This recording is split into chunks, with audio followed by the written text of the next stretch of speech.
Beleza, gente? Pessoal, a foliculite pustulosa eosinofílica agrupa, né, algumas doenças que clinicamente elas não são tão semelhantes assim, mas histologicamente elas apresentam um padrão comum, que é a presença de eosinófilos folicular ou perifolicular, tá? Então, a etiopatogênese da foliculite eosinofílica, ele vai tentar justificar o porquê eosinófilo e porquê no epitélio folicular e não interfolicular, que normalmente, né, é o mais comum de acontecer, tá? Então, acredita que seja uma reação de hipersensibilidade. Por quê? Porque a foliculite eosinofílica pode estar associada a outras patologias, infecções, né? As doenças associadas, por exemplo, drogas, né? Então, quimioterápicos, alopurinol, carbamazepina, minociclina, enfim, tá? Algumas infecções, então, demodex, pseudomonas, ascaris, né, larva migras, herpes, hepatite C, né, pode estar associada à gestação também, pode estar associada às vezes a preenchimento, né, está associada à imunossupressão, malignidade, transplantados, leucemias, enfim. Então, como ele tem outras doenças associadas, né, à foliculite eosinofílica, então essa reação de hipersensibilidade também é forte aí na etiopatogênese da doença, tá? Então, essa provavelmente é uma resposta predominantemente TH2, isto principalmente ali, né, na foliculite pustulosa eosinofílica associada à imunossupressão, que a gente sabe que a imunossupressão associada ao HIV, né, ele tem uma resposta forte TH2 e algumas interleucinas específicas dessa resposta, principalmente a interleucina 5, né, gente? A gente sabe que a interleucina 5, ele é uma interleucina famosa ali, né, de atrair eosinófilos, tá? E uma citocina importante também é essa exotaxina 1, tá? Que é uma interleucina muito eosinófilo específica também, tá? Então que pode contribuir para a fisiopatologia da doença, tá? Algumas moléculas de adesão, então molécula de adesão intercelular, molécula de adesão vascular, tá? Esse antígeno 1 associado a função linfocitária, tá vendo? São moléculas ali meio que expressas, né, mais predominantemente em algumas circunstâncias no epitélio folicular, gerando essa atração de eosinófilos ali para o epitélio folicular, tá? Dentro da fisiopatologia, né, da foliculite eosinofílica, destaca-se essa prostaglandina D2, tá, gente? Por quê? Porque uma que ela também tem essa função aí de quimiotaxia de eosinófilo, né, epitélio folicular também, tá? E de gerar um processo inflamatório, né? Mas pelo tratamento que a gente sabe clássico da foliculite eosinofílica, que é a indometacina, tá? A indometacina, ele é um inibidor de ciclooxigenase, mas ele é um inibidor do receptor também ali de prostaglandina D2, tá? Então, como a indometacina é um tratamento padrão ouro ali para algumas formas de foliculite eosinofílica, então a gente sabe que a prostaglandina D2 também tem, né, participação na fisiopatologia da foliculite eosinofílica, tá? As glândulas sebáceas também é interessante nessa participação aí, às vezes expressando alguns antígenos, né, que pode gerar um processo inflamatório, né, então específico de eosinófilos, porque predominantemente, né, das três formas, né, são em áreas seborreicas normalmente, tá? As doenças associadas, como a gente diz, que a gente normalmente tem que investigar, principalmente essas doenças associadas, gente, associada à imunossupressão, tá? A foliculite eosinofílica clássica de Ofuji e a infantil normalmente não tem tanta associação assim não, tá? Então tem algumas características em comum, né, as foliculites eosinofílicas, tá, gente? Então, normalmente são lesões muito pruriginosas, né? Então, papulopústulas foliculares, então, a princípio estéreis, né? Muito pruriginosa num caráter recorrente, que a gente sempre diz, né? Às vezes ele dura ali umas 2-3 semanas, fica aí um mês sem, depois volta e fica nesse aspecto recorrente crônico, tá? Então essas áreas seborreicas mais predominantemente acometidas, né? E não há envolvimento sistêmico, tá? De nenhuma das três, isso também é importante, também são características em comum, né? Sexo masculino, associação com o prurido e não há envolvimento sistêmico, tá? Então mais prevalente no sexo masculino e a forma mais prevalente ali das três formas é a forma associada à imunossupressão, tá, gente? Então a forma associada ao HIV é mais frequente do que a forma clássica e do que a forma infantil, tá? A forma clássica da foliculite pustulosa eosinofílica é a doença de Ofuji, tá? Então ele é mais prevalente em orientais, tá, gente? Adultos orientais, terceira ou quarta década ali. Então ela é a única praticamente que tem essa epidemiologia em relação à etnia ali, tá?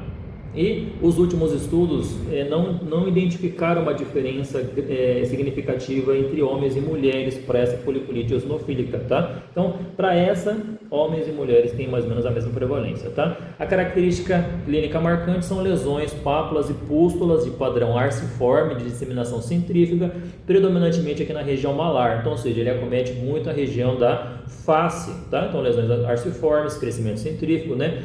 Principalmente na face, mas pode acometer também tronco, né? Pode acometer as extremidades, mas principalmente na face, tá? As mucosas raramente são acometidas e as lesões elas regridem, né? Tem esse aspecto recorrente, duram 1 a 2 semanas, fica umas 3, 4 semanas sem, depois volta, né? Essas pústulas anulares de aspecto arciforme involuem com hiperpigmentação, mas sem cicatriz, tá? Associado a imunossupressão, então pode ser HIV, pode ser transplantado, pode ser pacientes com malignidades, tá? Associado ao HIV, normalmente são pacientes no estágio mais tardio da doença, com CD4 baixinho e alta carga viral, tá, gente? Então, CD4 ali para baixo de 300, né, com maior alta carga viral. E ele é o mais frequente, né? Depois vem outras imunossupressões, linfomas, transplantados, tá? A foliculite eosinofílica associada à imunossupressão também entra no contexto de síndrome de reconstrução imune, tá, gente? Da CIRI. Então, depois de uns 2 meses, 3 meses do início da TARV, pode ter uma apresentação de uma foliculite eosinofílica num paciente HIV positivo, né? E nesse subtipo clínico, diferente da foliculite clássica de Ophuge, que é na face, lesões arciformes, a da imunossupressão é no tronco principalmente, tá? E normalmente é diferente a característica clínica, não faz lesões arciformes e também normalmente não tem pústula, tá? São pápulas eritematosas, eritematourticariformes, muito pruriginosas no tronco.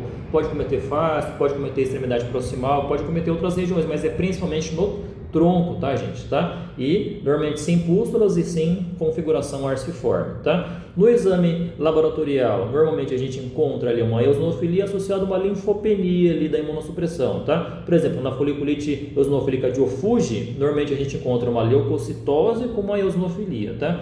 Na foliculite eosinofílica associada à imunossupressão, uma linfopenia com eosinofilia. Os fatores de risco para esse subtipo, né, é mais ou menos os mesmos fatores de risco para síndrome inflamatória da reconstituição imune, gente, da CIRI, que é normalmente, né? Um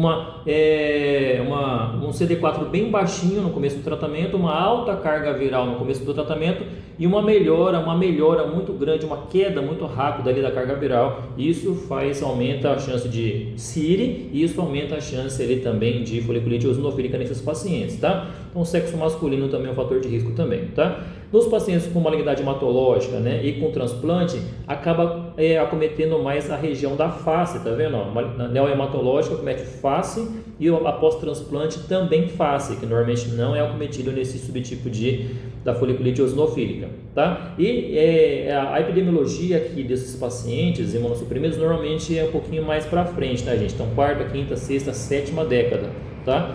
Então, tem algumas diferenças aí nos pacientes transplantados e malignidade hematológica, tá? Mesmo em relação à epidemiologia quanto ao gênero, tá? E a topografia, tá bom? Na forma infantil, são lesões pustulosas, né, formando crostas principalmente na região do couro cabeludo, principalmente também no sexo masculino, tem um aspecto recorrente, ele pode durar ali até os seus 3 anos de idade, né? Que é o tempo mais ou menos que ele pode desaparecer, tá? Mas nesse subtipo ele forma essas crostas, tá?